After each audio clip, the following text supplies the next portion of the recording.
Welcome back to Xbox Corner, my name's Luke, and another week has rolled round and with it another batch of Game Pass titles, and today we've got a decent selection for you with a couple of rather unusual ones in the mix. Now as always, we'll be saying goodbye to quite a few titles this month, including a couple of great co-op titles with Haven and Morcred, so don't forget to check out our Leaving Game Pass video for the full list. For now though, hit that like button, subscribe to keep up to date with all our latest deals, reviews and Game Pass videos, and let's get into it.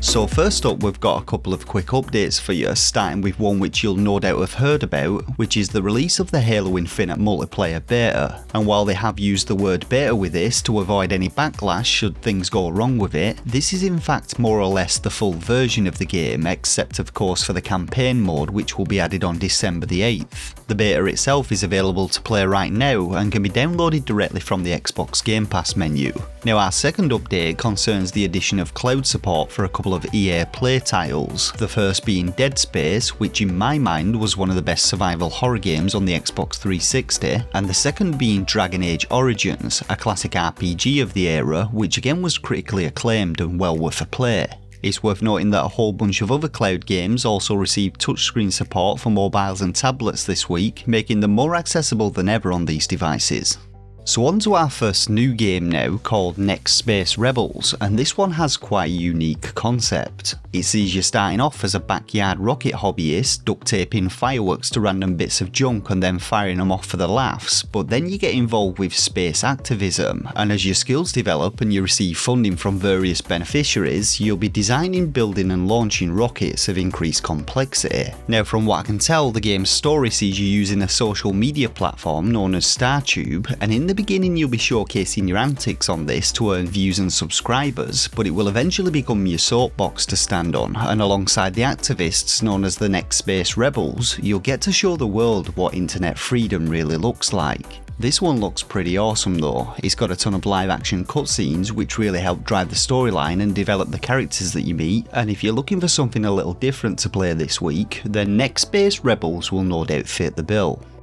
Next up, we have another Day 1 Game Pass release in the form of Exo One, a Zen-like exploration game which sees you travelling through a variety of exotic alien worlds in a shape-shifting spaceship. Now gameplay in this one is kind of puzzle-like in its presentation, and it sees you using a unique gravity-based movement system to roll your way down hills and mountainsides gathering energy, and this energy can then be used to transform into a disc shape and take to the skies as you glide above the surface of surreal sci-fi planets, otherworldly landscapes and boiling cloud formations. Accompanied by a wonderfully hypnotic electric guitar soundtrack, Exo One looks to be the sci-fi equivalent of Journey, and if the reviews are anything to go by, it'll no doubt offer a memorable and lasting gameplay experience which those who play it won't forget in a hurry. And if you want to find out more about the game, Alex has actually put a review out for this one, which I've linked down in the description box below.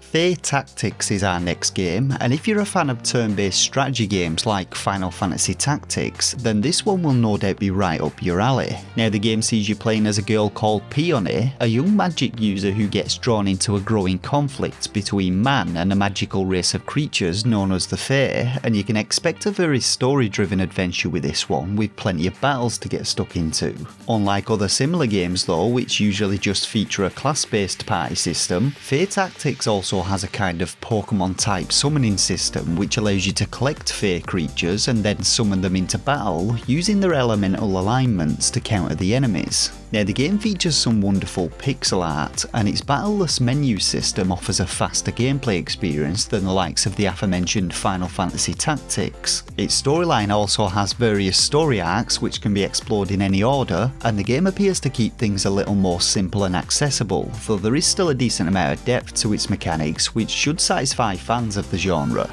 Our next game, My Friend Pedro, rather surprisingly started off its life as a Flash-based web game before being picked up by Devolver Digital, who have a knack for cherry-picking the weird and wonderful. Developed by Dead Toast Entertainment, My Friend Pedro is a story about one man's struggle to obliterate anything in his path at the behest of a sentient banana. And yes, I did read that directly from the game's description, as I couldn't think of any way better to describe it. The gameplay in this one though looks pretty awesome, kinda like Max Payne meets the Matrix if Max Payne were on acid and had a happy little banana friend calling the shots for him, and the game is packed full of over-the-top action sequences, sexy as fuck gunplay, and more parkour than you can shake a stick at, or in this case a banana at. Into our final three then, and next we have Undungeon, an action role-playing game with a wonderful pixel art aesthetic and a rich sci-fi story which sees you travelling between different dimensions and changing the world around you as you attempt to reconstruct the shattered multiverse. Now after seeing the footage of this one, I instantly thought of games like Bastion and roguelike titles such as Hades and Enter the Gungeon, and like these games, the real-time battle system has you using a combination of melee and ranged attacks to take down enemies, and there are several characters to choose from, each with their own equipable skill runes which substantially alter the gameplay. What's really interested me about this one though is the effect that changes made in one dimension have on the other dimensions, and these alterations not only affect the environments but also the NPCs and enemies that you'll encounter. All in all, Undungeon looks like a pretty solid ARPG game, and it's actually our third day one release on Game Pass this week.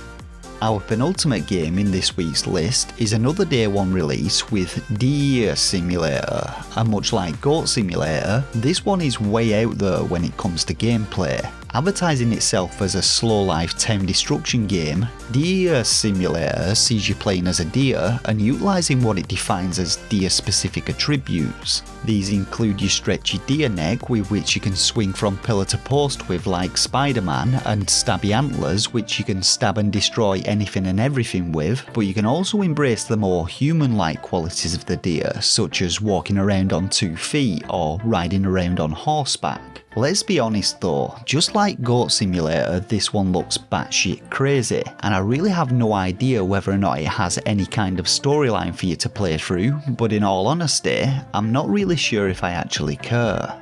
Our final game in today's roundup is Mortal Shell, and this one has been enhanced for the Series X and S, bringing with it 4K resolution, 60 FPS, and ultra high quality textures. Taking influence from Souls-like games, Mortal Shell offers a similar hardcore action RPG experience, testing both your patience and skill as you engage in that familiar strategic and deliberate type of combat where you need to choose your attacks wisely. Its story also follows suit, keeping things cryptic and vague, requiring the player to really work to discover the lore of the game, but coming from a much smaller developer, the game reins things in a little when it comes to the variety of weapons and armour available to players, and variety is brought to the game via shells, empty bodies that your character can inhabit, which change up your combat style, offering you different ways to approach each encounter. This one appears to put an interesting spin on that classic Soulsborne formula though, and while it does strip things back a little, simplifying things in terms of both its gameplay and storyline, it nevertheless offers a considerable challenge, one that fans of the genre will no doubt enjoy. And so that about does it for this week's roundup of Game Pass titles, but was there anything in it worth adding to your collection? Let us know down in the comments section below. Don't forget that Black Friday is almost upon us, and we've already dropped our first big deals video which you'll find linked below, but make sure to subscribe to the channel to stay up to date with all our latest deals, reviews and Game Pass content. As always though, thanks once again for watching, and I'll see you all in the next video. Thanks everyone, take care.